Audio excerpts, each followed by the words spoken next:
성경 말씀 사무엘하 9장 1절로 13절 말씀을 봉독하겠습니다. 사무엘하 9장 1절로 13절 말씀 제가 봉독합니다. 다윗이 이르되 사울의 집에 아직도 남은 사람이 있느냐? 내가 요나단으로 말미암아 그 사람에게 은총을 베풀리라 하니라. 사울의 집에 종 한 사람이 있으니 그의 이름은 시바라. 그를 다윗의 앞으로 부르매 왕이 그에게 말하되 내가 시바냐 하니 이르되 당신의 종이니이다 하니라. 왕이 이르되 사울의 집에 아직도 남은 사람이 없느냐? 내가 그 사람에게 하나님의 은총을 베풀고자 하노라 하니 시바가 왕께 아뢰되 요나단의 아들 하나가 있는데 다리 저는 자니이다 하니라. 왕이 그에게 말하되 그가 어디 있느냐 하니 시바가 왕께 아뢰되 로드발 암미엘의 아들 마길의 집에 있나이다 하니라. 다윗 왕이 사람을 보내어 로드발 암미엘의 아들 마길의 집에서 그를 데려오니 사울의 손자요 요나단의 아들 무비보셋이 다윗에게 나와 그 앞에 엎드려 절하매 다윗이 이르되 무비보셋이여 하니 그가 이르기를 보소서 당신의 종이니이다. 다윗이 그에게 이르되 무서워하지 말라. 내가 반드시 내 아버지 요나단으로 말미암아 내게 은총을 베풀리라. 내가 네 할아버지 사울의 모든 밭을 다 내게 도로 주겠고 또 너는 항상 내 상에서 떡을 먹을지니라 하니 그가 절하여 이르되 이 종이 무엇이기에 왕께서 죽은 개 같은 나를 돌아보시나이까 하니라. 왕이 사울의 시종 시바를 불러 그에게 이르되 사울과 그의 온 집에 속한 것은 내가 다 내 주인의 아들에게 주었노니 너와 내 아들들과 내 종들은 그를 위하여 땅을 갈고 거두어 내 주인의 아들에게 양식을 대주어 먹게 하라. 그러나 내 주인의 아들 무비보셋은 항상 내 상에서 떡을 먹으리라 하니라. 시바는 아들이 15명이요 종이 20명이라. 시바가 왕께 아뢰되 내 주 왕께서 모든 일을 종에게 명하신 대로 종이 준행하겠나이다 하니라. 무비보셋은 왕자 중 하나처럼 왕의 상에서 먹으니라. 무비보셋에게 어린 아들 하나가 있으니 이름은 미가더라. 시바의 집에 사는 자마다 무비보셋의 종이 되니라. 무비보셋이 항상 왕의 상에서 먹음으로 예루살렘에 사니라. 그는 두 발을 다 절더라. 아멘.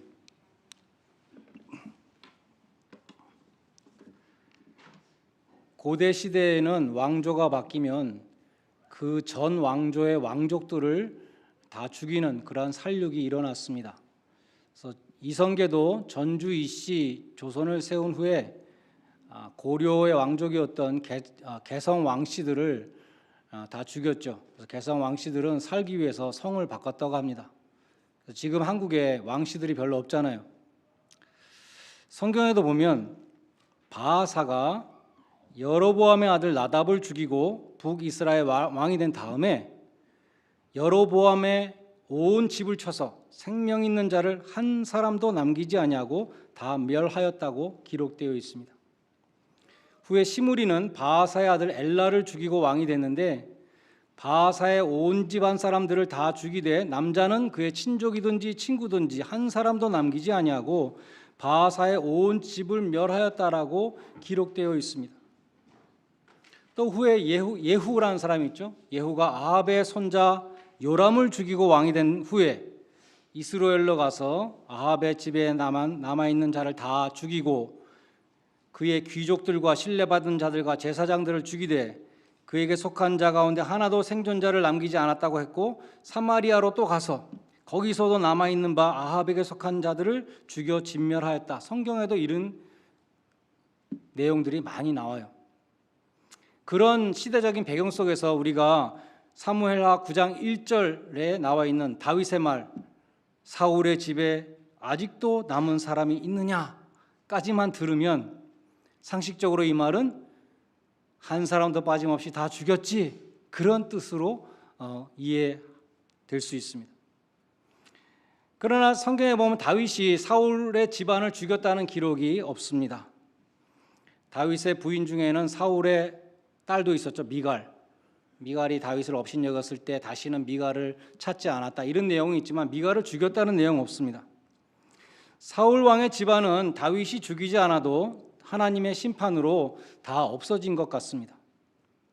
다윗이 사울의 집에 아직도 남은 사람이 있느냐고 물은 이유는 바로 다음에 나옵니다. 내가 요나단으로 말미암아 그 사람에게 은총을 베풀리라.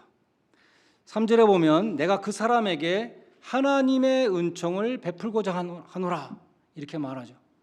이걸 합치면 내가 요나단으로 말미암아 그 사람에게 하나님의 은총을 베풀고자 하니라 그렇게 말한 것입니다.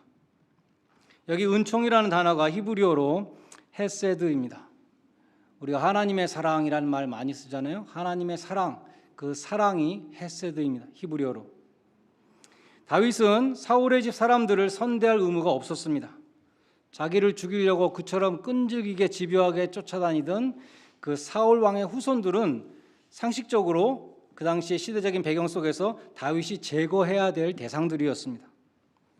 그러나 다윗은 사울의 손자요 사울의 아들인 요나단의 아들 이 무비보셋이라는 사람을 찾아내서 하나님의 은총을 베풀었습니다. 아마도 무비보셋은 다윗이 자신을 찾아냈을 때에 올 것이 왔구나 그렇게 생각했을 것 같아요. 이제 죽었구나 그렇게 생각했을 것 같습니다. 왕궁으로 소환되어서 다윗 왕 앞에 섰을 때 아마 심히 두려워서 다리를 후들후들 떨었을지도 모릅니다.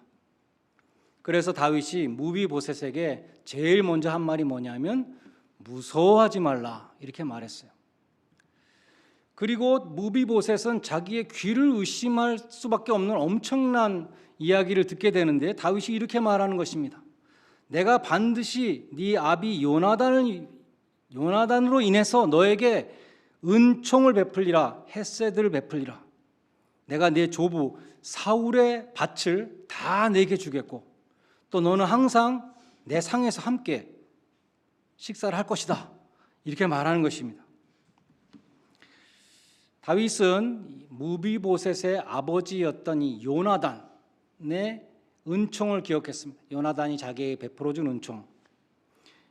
사울 왕이 자기를 죽이려고 했을 때 사울 왕의 아들인 요나단은 아버지가 잘못됐다는 것을 보고 다윗을 도와줬죠.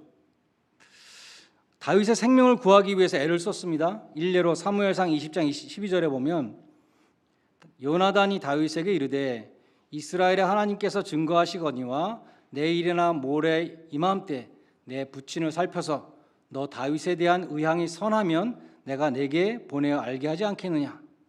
이어서 13절에 보면 그러나 만일 내 부친이 너를 해하려고 하는데도 내가 이 일을 내게 알려주지 않아서 너를 보내 평안히 가지 않게 한다면 하나님께서 나에게 벌을 내리시기를 원한다 이런 말을 하는 것이죠.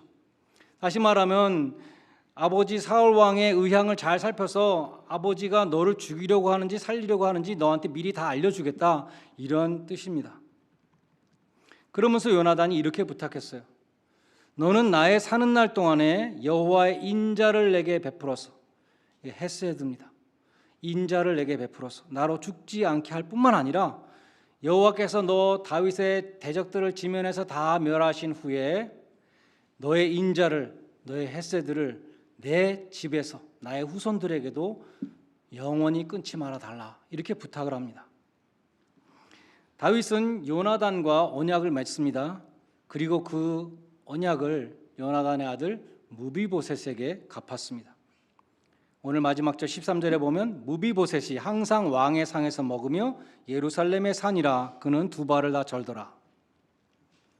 이 헤세드라는 단어는 성경에서 하나님의 사랑을 가리킬 뿐만 아니라 하나님의 사랑을 다른 사람에게 베푸는 그 사랑도 가리키는 것입니다. 그래서 다윗은 요나단을 통해서 받은 하나님의 사랑을 그 아들 무비보셋에게 베풀었습니다. 19세기 말에 태어나셔서 20세기 중반에 돌아가신 아더 핑크라는 아주 유명한 목사님이 계신데 옛날 분인데도 그분의 책이 지금도 계속 재판돼서 나오고 있어요. 그분의 책 가운데 Life of David이라는 책이 있습니다. 그분은 이제 영해를 하시는 분인데 오늘 본문에 대해서도 모형론적으로 해석했습니다. 타이폴로지컬이죠. 다윗은 하나님이고 무비보셋은 죄인이고 요나단은 예수님으로 대입해서 오늘 본문에서 복음을 찾아내는 것입니다. 다윗이 하나님의 사랑을 베풀었으니까 다윗은 하나님의 모형으로 보는 거예요. 그리고 이 죽을 수밖에 없었던 무비보셋은 죄인의 모형으로 봅니다. 근데 다윗이 무비보셋에게, 죽을 수밖에 없는 죄인 무비보셋에게 은혜를 베푼 것은 요나단 때문이라고 했잖아요. 그러니까 요나단은 예수 그리스도로 대입해서 복음을 거기서 찾는 것입니다. 아더 핑크 목사님의 강해를 잠시 소개해 드리려고 합니다. 먼저 오늘 본문에 보면 다윗이 이니셔티브를 취했습니다. 사울 왕의 자손들이 감히 다윗한테 와서 우리에게 은혜를 베풀어 달라고 말할 수 없었겠죠. 다윗이 사울의 집에 남은 자손이 없느냐, 은혜를 베풀겠다, 이렇게 선언했습니다. 무비보셋이 다윗 왕 찾아온 게 절대로 아니죠. 다윗 왕이 무비보셋을 찾아냈습니다. 마찬가지로 죄인들은 하나님을 찾지 않지만 하나님이 죄인들에게 은혜를 베푸시기로 먼저 작정을 하셨습니다. 그래서 누가복음 19장 10절에 보면 인자가 온 것은 잃어버린 자를 구원하여 잃어버린 자를 찾아서 구원하려 함이니라, 이렇게 말씀하십니다. 이사야서 53장 6절에 보면 우리는 다 양 같아서 그릇 행하여 제 길로 갔거늘, 이렇게 말씀하죠. 길을 잃은 양은 목자를 찾아오지 않습니다. 목자가 길 잃은 양을 찾아가는 것이죠. 둘째로 다윗의 은총을 받은 무비보셋은 왕자의 대우를 받을 수 있는 아무런 자격과 공로가 없었습니다. 무비보셋은 다윗에게 앞으로 도움을 줄 수 있는 사람도 아니에요. 그는 오히려 다윗을 죽이려고 쫓아다녔던 그 사울 왕의 후손으로서 다윗 왕가를 위협할 수 있는 그러한 존재였습니다. 마찬가지로 우리에게도 아무런 공로나 자격이 없다는 것입니다. 우리도 가치 없는 인간이고 길 잃은 죄인이고 아무런 자격이나 공로가 없지만 하나님의 자녀가 되는 놀라운 은혜를 입은 것입니다. 세 번째로 무비보셋이 은총을 받은 이유는 요나단 때문이라고 그랬죠. 네 아비 요나단으로 말미암아 너에게 은총을 베풀리라. 너를 봐서가 아니라 네 아버지 요나단 때문에 내가 너에게 하나님의 은총을 베풀겠다, 다윗이 선언하죠. 무비보셋은 다윗의 은총을 받을 만한 아무 자격이나 공로가 없었지만 요나단이, 아버지가 다윗을 보호해줬고 또 다윗과 언약을 맺었기 때문에 아버지 덕분에 은총을 받게 된 것입니다. 마찬가지로 하나님이 우리에게 은총을 베푸시는 이유는 그리스도의 십자가 공로 때문입니다. 오직 주님의 십자가 공로 때문에. 에베소서 4장 32절에 너희는 서로 친절하게 하고 불쌍히 여기고 서로 용서하라. 왜냐하면 하나님이 그리스도 안에서 너희를 용서하셨다. 그리스도 안에서 용서하셨습니다. 디도서 3장 3절로 6절에도 보면 우리가 전에는 형편없는 인간들이었고 구제불능의 인간들이었지만 여러 가지로 말씀한 다음에 우리 구주 예수 그리스도로 말미암아 상속자가 되었다. 천국의 유업을 받게 되었다고 말씀합니다. 사무엘상 20장 16절에 보면 다윗과 요나단이 언약을 맺었다고 그랬어요. covenant. 그 언약의 내용은 여호와께서 너 다윗의 대적을 지면에서 다 끊어버리신 후에 너의 인자함을 내 집에서 영원히 끊어버리지 말라는 것이었습니다. 다윗은 요나단과 언약을 했고 그 언약을 잊지 않고 지켰습니다. 마찬가지로 하나님은 예수님의 십자가 피로 세운 새 언약을 기억하시고 누구든지 예수를 믿는 자는, 누구든지 예수님 편에 서는 자는 그 예수님의 공로 때문에, 예수님의 십자가 언약 때문에 구원의 은총을 베풀어 주시는 것입니다. 하나님은 그리스도의 집에 속한 자들에게 은총을 베풀기로 언약하셨습니다. 다윗이 요나단으로 말미암아 무비보셋을 왕자로 대우했던 것과 마찬가지로 하나님은 그리스도로 말미암아 우리들을 하나님의 자녀로 삼아 주시고 천국의 유업을 받는 상속자로 삼아 주신 것입니다. 다음으로 핑크 목사님은 이 무비보셋을 죄인의 모형으로 봅니다. 첫 번째, 무비보셋이라는 이름의 뜻이 a shameful thing이라 그래요. 부끄러운 것이다. 마찬가지로 우리는 하나님께 부끄러운 죄인들이죠. 이사야서 64장 6절에 보면 우리가 다 부정한 자다. 하나님 앞에 다 unclean, 더럽다 말합니다. 구약의 문둥병자들이 제사장 앞에 와서 unclean, unclean, 더럽다, 부정하다 두 번 외쳤다 그랬잖아요. 거룩하신 하나님 앞에서 죄인들은 부정하고 더러운 존재들입니다. 또 무비보셋은 두 번째로 감히 다윗 왕 앞에 나올 수 없는 자였습니다. 죽어 마땅한 죄인이죠. 사울 왕의 후손이니까. 아담의 죄로 우리가 다 죽어 마땅한 것과 마찬가지로 무비보셋은 그의 태생이 죽어 마땅한 죄인이었습니다. 무비보셋은 다윗을 피해서 도망다녀야 하는 운명이었습니다. 마찬가지로 요한복음 3장 20절에 보면 죄인은 빛 대신 아버지 앞에 나오지 못한다. 다 숨어 있다라고 말씀합니다. 계시록 6장에 보면은 심판받는 악인들이 두려움에 탄 그 탄식이 나오는데 이렇게 외칩니다. 심판받을 죄인들이 이렇게 외칩니다. 땅의 임금들과 왕족들과 장군들과 부자들이 강한 자들이 굴과 산 바위 틈에 숨어서 산과 바위에게 이르되 우리 위에 떨어져서 우리를 가려달라고. 진노의 큰 날이 이르렀으니 누가 어린 양의 심판 앞에 설 수 있겠는가? 무비보셋처럼 우리도 은혜가 아니면 하나님 앞에 설 수 없는 죄인들입니다. 셋째, 무비보셋은 두 다리를 다 절었습니다. 사무엘하 4장 4절에 보면 사울과 요나단이 전쟁터에서 죽었다는 그러한 소식이 옵니다. 그러니까 무비보셋의 유모가 무비보셋이 5살이었는데 무비보셋을 들고 뛰었습니다. 도망을 가는데 너무 급히 가다가 애를 떨어뜨렸어요.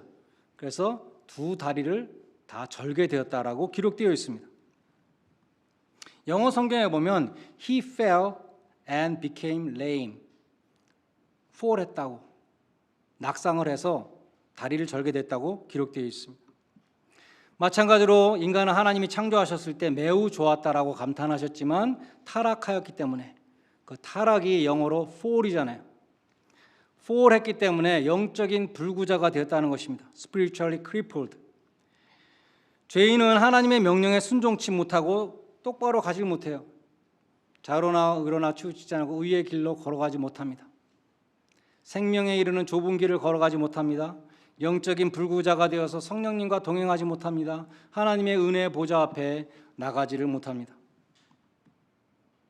네 번째로 무비보셋이 거처하고 있었던 땅 이름에 대해서도 아더 핑크 목사가 말하는데 요단강 동편에 있는 로드발이라는 곳이었습니다. 로라는 것이 히브리어 로가 영어의 노입니다. 드발이 없는 곳이었다.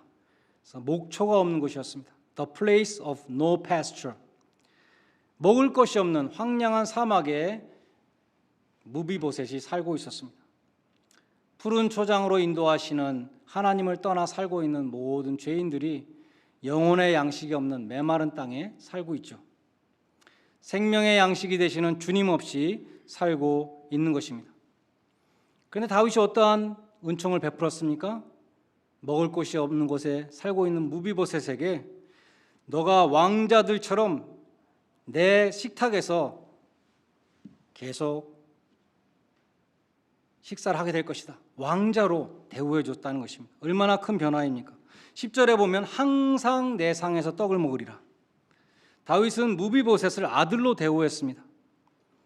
요한복음 1장 11절은 말씀합니다. 예수님을 영접하는 자, 곧 그 이름을 믿는 자는 자에게는 하나님의 자녀가 되는 권세를 주셨다. 뿐만 아니라 다윗은 무비보셋에게 할아버지 사울이 소유하였던 땅을 다 돌려줬습니다. 내가 네 할아버지 사울의 모든 밭을 다 네게 도로 주겠고 또 너는 항상 내 상에서 떡을 먹을지니라. 무비보셋은 아버지 요나단 때문에 할아버지 사울 왕의 땅이 얼마나 많았겠어요. 그 엄청난 땅을 상속받게 되었습니다. 마찬가지로 우리는 아담 안에서 죽었지만 그리스도 안에서 생명을 얻고 천국을 유업으로 받는 상속자가 된 것입니다. 여러분 천국의 유업을 생각해 보셨습니까? 다윗이 요나단으로 인해서 무비보셋에게 베풀어졌던 이 은총들은 우리가 예수 그리스도로 말미암아 하나님께 받게 되는 그 엄청난 은총을 보여주는 모형들입니다. 무비보셋은 다윗에게 너무 황송해서 그 은총이 너무 커서 그 앞에 엎드려서 이렇게 말했죠. 이 종이 무엇이기에 죽은 개 같은 나를 돌아보십니까? 죽은 개 같았어요. 숨어서 살고 있었고 다윗 왕 앞에 감히 나올 수도 없었고 감격했습니다. 이 장면만 보면 무비보셋이 정말 감당할 수 없는 은혜에 감격하는 장면인데, 그가 정말 이 은혜를 버리지 않고 배신하지 않고 계속 다윗 왕에게 충성할 것이냐는 두고 봐야 되는 것이죠. 사람은 오랜 시간 두고 봐야 되는 것입니다. 그런데 후에 이 무비보셋의 진정성을 증명하는 사건이 벌어집니다. 사무엘하 16장 1절로 4절에 보면 다윗이 압살롬의 아들이죠. 아들 압살롬의 반역을 피해서 피신을 갑니다. 맨발로 울면서 예루살렘을 나갑니다. 그때 무비보셋을 섬기라고 세워졌던 이 시바가 나와서 다윗 왕을 영접합니다. 오늘 본문에 나오죠. 원래 사울 왕의 종이었는데 다윗이 무비보셋을 섬기라고 명했던 이 시바가 나와서 떡과 건포도와 과일과 포도주 등을 잔뜩 싣고 와서 다윗을 맞이했습니다. 다윗이 내 주인 무비보셋은 어디 있냐고 묻습니다. 너는 주인을 섬기지 않고 왜 여기 나왔느냐? 그러니까 시바가 이때에 무비보셋에게 엄청난 누명을 씌웠습니다. 무비보셋이 지금 예루살렘에서 왕이 되고자 하고 있습니다. 이렇게 거짓 누명을 씌웠어요. 다윗은 시바에게 완전히 속았습니다. 깜짝같이 속았어요. 그럴 수가 있는가? 내가 하나님의 은총을 그에게 베풀었는데 이 혼란계의 왕이 되려 하다니, 그러면서 이렇게 홧김에 얘기한 것 같아요. 왕이 시바에게 이르되 무비보셋에게 줬던 그 모든 땅 다 네가 가져라, 이렇게 말했다는 것이죠. 시바는 다윗이 무비보셋에게 주었던 그 엄청난 땅을 거짓말 한마디로 가로채게 되었습니다. 사무엘 19장으로 가면 이제 다윗이 압살롬의 반란을 평정하고 다시 예루살렘으로 돌아오게 되었습니다. 그때 무비보셋을 만나요. 무비보셋이 지금 왕이 되려고 반란을 일으킨 게 전혀 아니고 수염도 깎지 않고 옷도 빨지 않고 다윗을 위해서 슬퍼하며 지내고 있었다는 것을 알게 됩니다. 무비보셋을 시바가 모함했다는 것을 알게 되는 것이죠. 무비보셋의 누명이 벗어졌습니다. 근데 다윗은 이상한 명령을 내립니다. 시바가 지금 거짓말로 누명을 씌워가지고 무비보셋의 땅을 빼앗았으니까 그 빼앗긴 땅을 다시 무비보셋에게 줘야 되잖아요. 그런데 그렇게 한 것이 아니라, 그리고 시바는 이제 능지처참해야 되고, 근데 그렇게 한 것이 아니라 두 사람에게 땅을 똑같이 나눠줬습니다. 땅을 두 사람이 반반씩 가져라, 그렇게 말했다는 것입니다. 그 이유는 설명하기 어렵습니다. 다윗이 좀 잘못한 것 같죠. 누명도 보통 누명이 아닌데 역적의 누명을 씌워서 땅을 빼앗은 사람이나 누명을 쓰고 땅을 빼앗긴 사람이나 반반씩 나눠 가지라, 이것은 우리가 상식적으로 이해하기 힘듭니다. 우리가 무비보셋이었다면 항의했을 것입니다. 왕께서 저에게 할아버지의 땅을 주셨는데 제 종 시바가 저에게 역적의 누명을 씌워서 왕을 속이고 그 땅을 다 뺏었습니다. 이제 시바가 거짓말한 것을 아셨으니 그 땅을 다시 저에게 돌려주셔야지, 시바와 반반씩 나누라고 하는 것은 옳지 못하십니다, 이렇게 항의했을 것 같습니다. 그런데 무비보셋은 뭐라 그랬냐 하면, 저는 괜찮으니까요, 그 땅을 다 시바에게 주십시오, 이렇게 말했다는 것입니다. 저는 왕께서 왕궁으로 이렇게 편안하게 돌아오신 것 그 한 가지로 만족합니다, 이렇게 말했어요. 무비보셋은 땅에 관심이 없었습니다. 자신에게 넘치는 은혜를 베풀어줬던 그 다윗 왕에게 관심이 있었어요. 다윗 왕이 주는 선물에 관심이 있는 것이 아니라 우리들처럼 하나님이 주시는 선물에만 관심이 있고 하나님께는 관심이 없잖아요. 하나님 왜 나한테 요것밖에 안 줍니까? 자꾸 이러한 마음을 품지, 나 하나님 앞에 나가서 나 자꾸 그러잖아요. 하나님 하지 않고 나 하는 우리들을 참으로 부끄럽게 하는 이 무비보셋인 것입니다. 무비보셋이 정말 다윗의 은혜에 감사하고 감격하고 그 은혜를 기억하는 사람이었다는 것이 증명되는 장면이었습니다. 무비보셋은 억울하게 빼앗긴 땅을 다시 돌려달라고 요구하지 않았습니다. 다윗이 먼저 땅 얘기 꺼냈어요. 다윗이 먼저 미안했는지 반반씩 나눠 가지라 이렇게 얘기했지, 시바는 처음부터 끝까지 땅 얘기를 안 했습니다. 다윗이 반반씩 나눠 가지라 그러니까 괜찮습니다, 시바에게 다 주십시오라고 말했던 것입니다. 내 주 왕의 안녕만이 저에게는 중요합니다 라고 말했습니다. 우리도 하나님의 구원의 은총을 진심으로 깨닫고 감사하는 사람이라면 나의 이름이 아니라 하나님의 이름이 높임을 받기를 우리는 간구해야 합니다. 하나님의 나라가 임하시기를 우리는 구해야 됩니다. 내 뜻이 아니라 하나님의 뜻이 이루어지기를 진심으로 구해야 할 것입니다. 하나님이 주시는 선물보다도 하나님의 영광을 우리는 소망해야 할 것입니다. 하나님이 왜 은혜로우신 하나님입니까? 죄를 범한 인간들에게 죄의 값인 사망의 형벌을 내리시는 것이 하나님의 공의였지만, 하나님은 구속자 예수 그리스도를 통해서 우리의 죄값을 치루심으로 그 공의를 해결하시고 우리가 잃어버렸던 하늘나라의 그 영광, 하늘나라의 유업을 우리에게 주셨기 때문에 그 은혜가 너무 큰 것입니다. 여러분 모두가 하나님께서 예수 그리스도를 통해서 베풀어 오신 그 은총을 깊이 깨닫고 여러분의 무비보셋에게 그 하나님의 은총을 베풀어 주실 수 있는 그러한 복된 성도들이 되시기를 주님의 이름으로 간절히 축원드립니다. 기도하시겠습니다. 하나님 아버지, 죽을 수밖에 없는 저희 죄인들 먼저 부르시고 잠녀 삼아주신 은혜를 깊이 깨닫게 하여 주시옵소서. 늘 구원의 감격을 가지고 주님을 높이며 주님의 뜻을 행하게 해주시고 하나님께 받은 은총을 나의 무비보셋에게 베풀어 줄 수 있는 그런 복된 성도들이 되게 하여 주시옵소서.